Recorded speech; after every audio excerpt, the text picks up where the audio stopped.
Hello friends, இன்றைக்கி நம்ம இந்த வீடியோவில் என்ன பார்க்க போகிறோன்னா அவல் பாயாசம் எப்படி செய்ய போகிறோன்னு பார்க்க போகிறோம். வாங்க வீடியோக்குள்ளே போகலாம். அதுக்கு கடாய் எடுத்து வச்சுக்கோங்க. கடாய் நல்லா காஞ்ச பிறகு 2 டேபிள் ஸ்பூன் நெய் ஆட் பண்ணிக்கோங்க. நெய் ஆட் பண்ணிவிட்டு நம்ம முந்திரி திராட்சை ஆட் பண்ணிக்கலாம். முந்திரி வந்து நல்லா ப்ரௌன் கலரில் வரணும். திராட்சை வந்து நல்லா வேர்க்கடலை மாதிரி நல்லா பபிள் மாதிரி வரணும். ஸோ அது வரையும் நல்லா வறுத்துக்கோங்க சிம்மில் வச்சு, மீடியம் ஃப்ளேமில். இந்த மாதிரி வந்து நல்லா முட்டை மாதிரி வரணும் திராட்சை.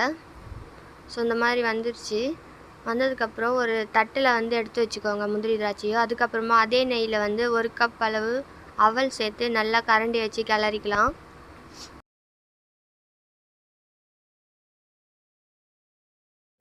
அவல் வந்து எல்லாமே நல்லா இந்த நெய்யில் வந்து ஆட் ஆகிற மாதிரி நல்லா கிளறிக்கலாம்.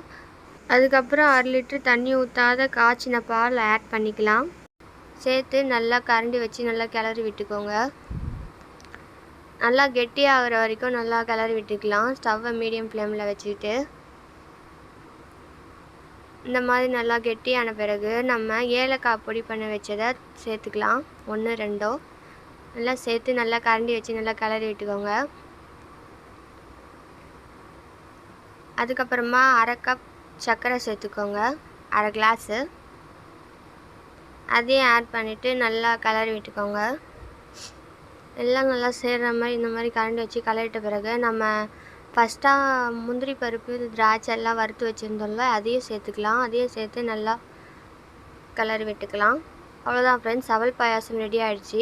வீடியோ பிடிச்சிருந்தால் லைக் பண்ணுங்கள், ஷேர் பண்ணுங்கள், கமெண்ட் பண்ணுங்கள். மறக்காமல் சப்ஸ்கிரைப் பண்ணுங்கள்.